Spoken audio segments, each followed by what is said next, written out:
ವಿಷ್ಣು ಸೇನಾ ಸಮಿತಿ ಅವರೇಹಳ್ಳಿ ಶ್ರೀ ಬಾಲಗಂಗಾಧರನಾಥ ಸ್ವಾಮೀಜಿ ಮುಖ್ಯ ರಸ್ತೆ ಉದ್ಘಾಟನೆ ಮತ್ತು ಡಾಕ್ಟರ್ ವಿಷ್ಣುವರ್ಧನ್ ಕಂಚಿನ ಪುತ್ಥಳಿ ಉದ್ಘಾಟನಾ ಸಮಾರಂಭ.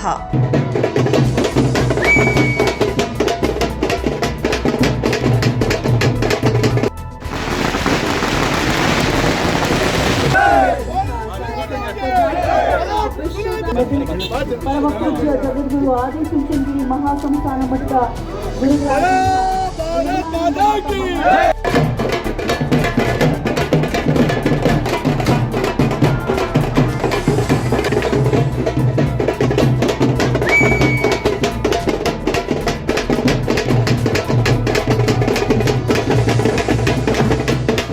ಡಾಕ್ಟರ್ ವಿಷ್ಣು ಸೇನಾ ಸಮಿತಿ ದಾಸನಪುರ ಹೋಬಳಿ ಅವರೇಹಳ್ಳಿಯಲ್ಲಿ ಶ್ರೀ ಶ್ರೀ ಬಾಲಗಂಗಾಧರನಾಥ ಸ್ವಾಮೀಜಿ ಮುಖ್ಯ ರಸ್ತೆ ಮತ್ತು ಸಾಹಸ ಸಿಂಹ ಡಾಕ್ಟರ್ ವಿಷ್ಣುವರ್ಧನ್ ಅವರ ಕಂಚಿನ ಪುತ್ಥಳಿ ಉದ್ಘಾಟನೆಯನ್ನ ಪರಮಪೂಜ್ಯ ಶ್ರೀ ನಿರ್ಮಲಾನಂದನಾಥ ಸ್ವಾಮೀಜಿಯವರು ಲೋಕಾರ್ಪಣೆ ಮಾಡಿದರು. ಈ ಪುತ್ಥಳಿಯನ್ನ ಡಾಕ್ಟರ್ ವಿಷ್ಣು ಸೇನಾ ಸಮಿತಿ ವತಿಯಿಂದ ನಿರ್ಮಿಸಿದ್ದು, ಇಂದು ಚಿತ್ರರಂಗದ ಗಣ್ಯರು ಹಾಗೂ ರಾಜಕೀಯ ಗಣ್ಯರು ಭಾಗವಹಿಸಿ ಡಾಕ್ಟರ್ ವಿಷ್ಣುವರ್ಧನ್ ಮತ್ತು ಶ್ರೀ ಬಾಲಗಂಗಾಧರನಾಥ ಸ್ವಾಮೀಜಿಯವರ ಗುಣಗಾನ ಮಾಡಿದರು. ಇಂತೆಲ್ಲ ಒಳ್ಳೆ ಕೆಲಸ ಮಾಡ್ತಕ್ಕಂಥ ಸ್ಯಾಟಲೈಟು ಅಲ್ಲಿ ಇರಬೇಕು ಅಂದ್ರೆ ತಗೊಂಡೋಗಿ ಬಿಟ್ಟು ಬರೋರು ಯಾರು? ನನ್ನನ್ನು ಇಲ್ಲಿ ಕರ್ಕೊಂಡ್ ಬಿಟ್ಟವ್ರು ಯಾರು? ನಿಮ್ಮ ಇದು ಯಾವುದದು GPS ಇಂದ ಬಿಡ್ತು, ಆಮೇಲೆ ವೆಹಿಕಲ್ ಕರ್ಕೊಂಡು ಬಂತು. ಹಂಗೆ ರಾಕೆಟ್ ಕರ್ಕೊಂಡೋಗಿ ಬಿಟ್ಟು ಬರುತ್ತೆ, ಅಲ್ಲಿರೋದಿಲ್ಲ, ಅದು ವಾಪಸ್ ಬಂದ್ಬಿಡುತ್ತೆ. ಆ ಬಿಟ್ಟು ಬರಲಿಕ್ಕೆ ಎಷ್ಟು ಸ್ಟೇಜ್? ಅದು 3 ಸ್ಟೇಜ್ ಇರ್ತವೆ.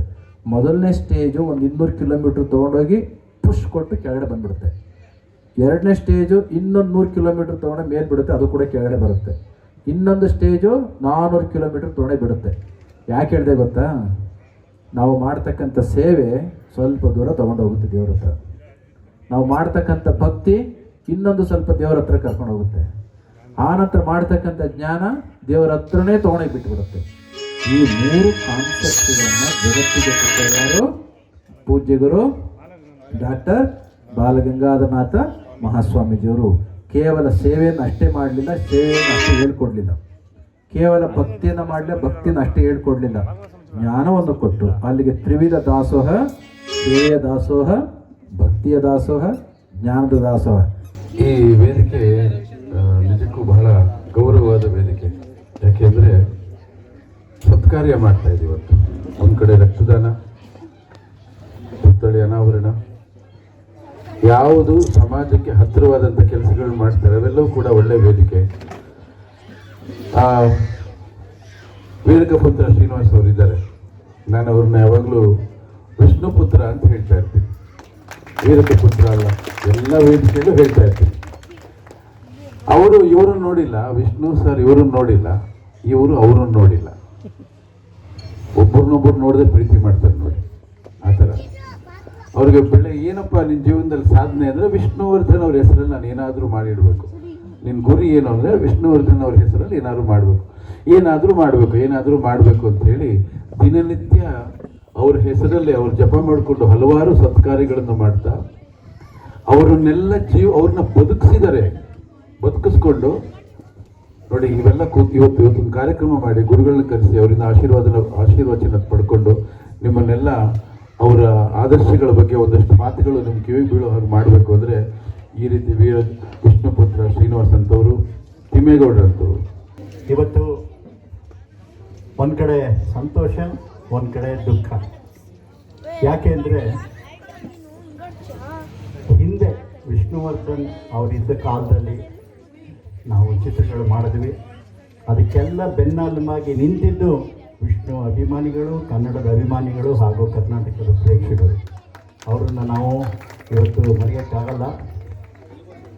ಬಟ್ ಆದರೆ ಇವತ್ತು ಆ ಪ್ರೇಕ್ಷಕರೇ ಇಲ್ಲ. ಯಾರು ಥಿಯೇಟರ್ ಪಿಕ್ಚರೇ ಬರೋಲ್ಲ. ಎಷ್ಟೇ ಪಿಕ್ಚರ್ ನೀವು ಕೋಟಿ ಪಿಕ್ಚರ್ ಮಾಡಿದರೆ ಥಿಯೇಟರ್ ಒಳಗಡೆ ಬರೋದೇ ಇಲ್ಲ.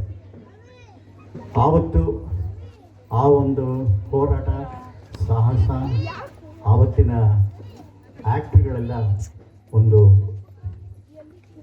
ಅದ್ಭುತವಾದ ನಟನೆಗಳನ್ನ ಮಾಡಿ ಚಿತ್ರಗಳಲ್ಲಿ ಪ್ರೇಕ್ಷಕರ ಹೃದಯನ ಗೆದ್ದು ಇವತ್ತು ಅವರೆಲ್ಲ ಆ ಹೃದಯದಲ್ಲಿ ವಿಷ್ಣುವರ್ಧನ್ ಇದ್ದೇನೆ.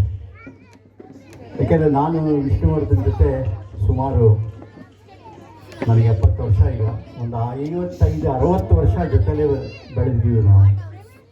ನಾನು ವಿಷ್ಣುವರ್ಧನ್ ಅಂಬರೀಷೆಲ್ಲ ಭಾಳ ಸ್ನೇಹಿತರು. ಅಂಥ ವ್ಯಕ್ತಿ ನಾವು ಕಳ್ಕೊಂಡಿದ್ದೀವಿ ಅಂತ ನಾನು ದೇವ್ರನ್ನ ಅನ್ಕೊಂಡಿಲ್ಲ. ಯಾಕಂದರೆ ಪ್ರತಿ ಏರಿಯಲ್ಲಿ ಹೋಗಲಿ ನಮ್ಮ ಯಜಮಾನರು ಕಾಣ್ತಾ ಇರ್ತಾರೆ. ಅದರಲ್ಲೂ ನಮ್ಮ ಶ್ರೀನಿವಾಸ್ ಅವರು ಸುಮಾರು ಕಡೆ ನನಗೆ ಗೊತ್ತಿರೋ ಅವ್ರ ಜೊತೆನೂ ಓಡಾಡಿದ್ದೀನಿ ನಾನು. ಎಲ್ಲೇ ಹೋಗಲಿ ಒಂದು ಸಲ ಅವರು ದರ್ಶನ ಆಗೇ ಆಗುತ್ತೆ. ಹೆಂಗೀಗ ದೇವಸ್ಥಾನದಲ್ಲಿ ಎಲ್ಲ ದೇವ್ರುಗಳದ್ದು ವಿಗ್ರಹ ಕಾಣ್ತಾರಲ್ಲ ಹಾಗೆ. ಸೊ ನನ್ನ ದೃಷ್ಟಿಯಲ್ಲಿ ನಾನು ನೋಡಿದಂಥ ದೇವರು ಈ ಅಣ್ಣ ತಮ್ಮದಿರು ಇದು ಆಸ್ತಿಗೋಸ್ಕರ ಕಿತ್ತಾಡ್ತಾ ಇರ್ತಾರೆ. ಅಲ್ಲಿ ಒಬ್ಬ ನನ್ನ ಅಣ್ಣನನ್ನ ನೋಡಿದೆ ವಿಷ್ಣುವರ್ಧನ್ ಪಾತ್ರದಲ್ಲಿ. ಅವತ್ತೇ ಈ ಆಸ್ತಿಯ ಆಸೆಯನ್ನ ಬಿಟ್ಟೆ. ಅಂತ ಅಮೋಘವಾದ ಅಭಿನಯವನ್ನ ಕೊಟ್ಟ ಸುರದ್ರೂಪಿ. ಆ ನಟನೆ ಹೇಗಿತ್ತು ಅಂದ್ರೆ, ನಮ್ಮಲ್ಲಿ ನಾವು ನಮ್ಮ ಏನು ಆಸೆ, ಇದು ದುರಾಸೆ ಏನಿರ್ತದೆ, ಎಲ್ಲರಿಗೋಸ್ಕರ ಬದುಕಬೇಕು ಅನ್ನೋದನ್ನ ತೋರಿಸ್ಕೊಟ್ಟ ನನ್ನ ನೆಚ್ಚಿನ ನಾಯಕ ವಿಷ್ಣುವರ್ಧನ್ ಅವರ ಪುತ್ಥಳಿಯನ್ನ ಇಲ್ಲಿ ನನ್ನ ಗೆಳೆಯ ತಿಮ್ಮೇಗೌಡರು ಅವರ ಸ್ನೇಹಿತರೆಲ್ಲ ಮಾಡಿರೋದು ತುಂಬಾ ಹೆಮ್ಮೆ ಅನಿಸುತ್ತೆ. ಇಂಥ ಕಾರ್ಯಕ್ರಮಕ್ಕೆ ನಮ್ಮನ್ನ ಆಹ್ವಾನ ಕೊಟ್ಟಿರೋದು, ಇಂಥ ಸುರದ್ರೂಪಿ ನಟರನ್ನ ಅವೇರಳ್ಳಿ ಸರ್ಕಲ್ಗೆ ನನ್ನ ನಾಯಕ ವಿಷ್ಣುವರ್ಧನ್ ಸರ್ಕಲ್ ಅಂತ ಹೆಸರಿಟ್ಟಿರೋದು ತುಂಬಾ ಹೆಮ್ಮೆಯ ವಿಷಯ.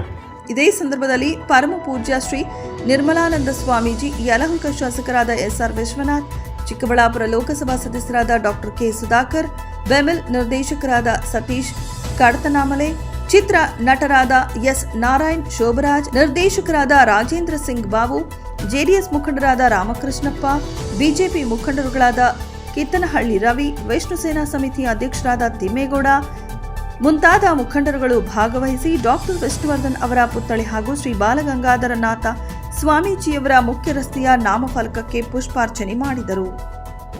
ಒಂದು ಸ್ಮರಣಾರ್ಥಕವಾದಂಥ ಕೆಲಸವನ್ನು ಇಡೀ ಊರಿನ ಯುವಕರು ಮತ್ತು ಗ್ರಾಮಸ್ಥರು ಸೇರಿ ಮಾಡ್ತಾ ಇದ್ದಾರೆ. ನನಗೂ ಕೂಡ ಈ ಕಾರ್ಯಕ್ರಮ ಬರಬೇಕು ಅಂತ ಹೇಳಿದರು. ಇವತ್ತು ರಾಜ್ಯ ಸರ್ಕಾರದಲ್ಲಿ ಬಡ್ಜೆಟ್ ಇರೋದ್ರಿಂದ ಸ್ವಲ್ಪ ತಡವಾಗಿ ನಾನು ಬಂದು ಹೇಳಿದ್ದೆ, ನಾನು 3 ಗಂಟೆ ಆಗ್ಬೋದು ನಾನು ಬರೋದಕ್ಕೆ ಅಂತೇಳಿ.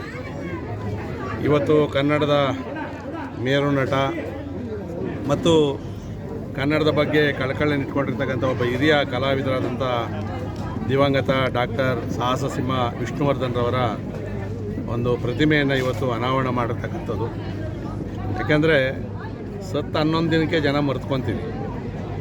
ಆದರೆ ಅವರು ದಿವಂಗತರಾಗಿ ಹಲವಾರು ವರ್ಷಗಳಾದರೂ ಕೂಡ ಅವರನ್ನು ನೆನೆಸ್ಕೊಂಡು ನನ್ನ ಕ್ಷೇತ್ರದ ಅವೇರಳ್ಳಿಯಲ್ಲಿ ಈ ಮೂರ್ತಿಯನ್ನು ಮಾಡಿರ್ತಕ್ಕಂಥದ್ದು ಆ ಯುವಕರಿಗಿರ್ತಕ್ಕಂಥ ಅಭಿಮಾನವನ್ನು ತೋರಿಸ್ತದೆ. ಅವರಿಗೆ ಭಗವಂತ ಒಳ್ಳೇದು ಮಾಡಲಿ.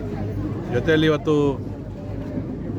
ರಾವುತನಹಳ್ಳಿ ಮುಖ್ಯ ರಸ್ತೆಯಿಂದ ಅವೇರಳ್ಳಿಗೆ ಏನಿತ್ತು, ಅದಕ್ಕೆ ಶಿವೈಕ್ಯ ಪರಮ ಪೂಜ್ಯ ಬಾಲಗಂಗಾಧರನಾಥ ಸ್ವಾಮೀಜಿಗಳ ಹೆಸರನ್ನು ಕೂಡ ಇಟ್ಟಿರ್ತಿದ್ದಾರೆ.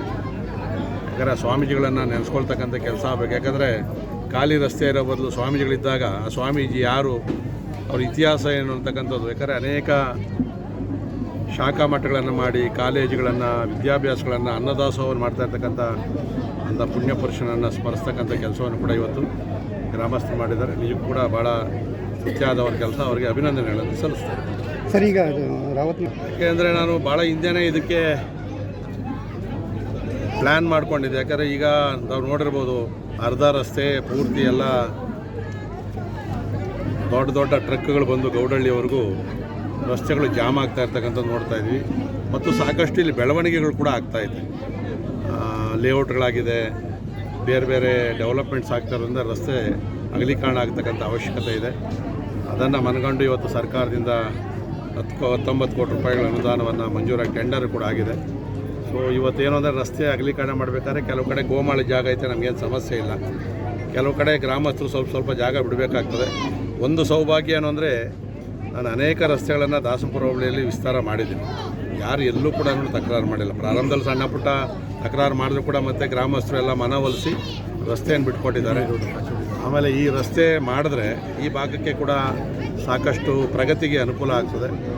ಆ ದೃಷ್ಟಿಯಿಂದ ರಸ್ತೆಯನ್ನು ಮಾಡ್ತಾರೆ. ನೀವು ನೋಡಿರ್ಬೋದು, ಸಿದ್ನೋಸಹಳ್ಳಿ, ಕಾಚೋಹಳ್ಳಿ, ಕಡಬಗೆರೆ ರೋಡು ವಿಸ್ತಾರ ಆದಮೇಲೆ ಅಲ್ಲಿ ಅಡಿ ಲೆಕ್ಕದಲ್ಲಿ ಜಮೀನು ರೇಟ್ ಹೊರಟೋಯ್ತು. ಕಮರ್ಷಿಯಲ್ ಆಕ್ಟಿವಿಟೀಸ್ ಆಗ್ತಾಯಿದೆ. ಆ ದೃಷ್ಟಿಯಿಂದ ನನ್ನ ಕ್ಷೇತ್ರದಲ್ಲಿ ಈ ಥರದ ರಸ್ತೆಗಳನ್ನು ಹುಡುಕಿ ಅನುದಾನವನ್ನು ತಗೊಂಬಂದು ಕೆಲಸ ಮಾಡ್ತಾರೆ.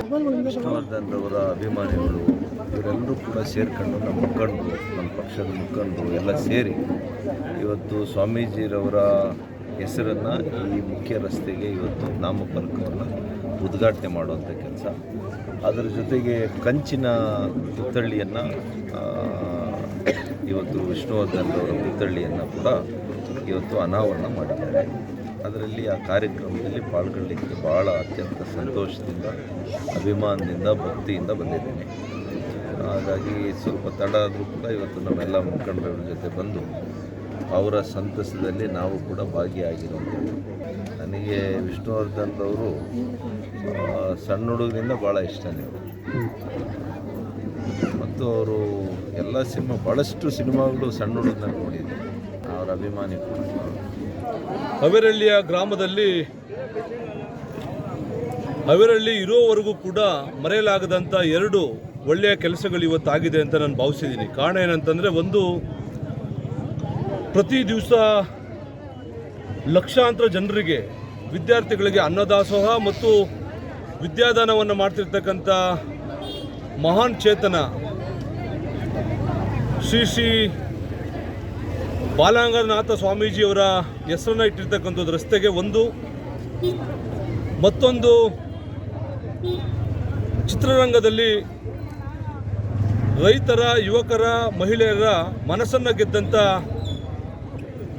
ಯಾವಾಗಲೂ ಕೂಡ ಹಸನ್ಮುಖಿಯಾಗಿ ಬಡವರ ಧ್ವನಿಯಾಗಿ ಚಿತ್ರರಂಗದಲ್ಲಿ ಕೆಲಸವನ್ನು ಮಾಡಿದಂಥ ವಿಷ್ಣುವರ್ಧನ್ ಅವರ ಒಂದು ಪುತ್ಥಳಿಯನ್ನು ಅನಾವರಣ ಮಾಡಿರ್ತಕ್ಕಂಥದ್ದು ಭಾಳ ಖುಷಿಯನ್ನು ತಂದಿರತಕ್ಕಂಥ ವಿಚಾರ.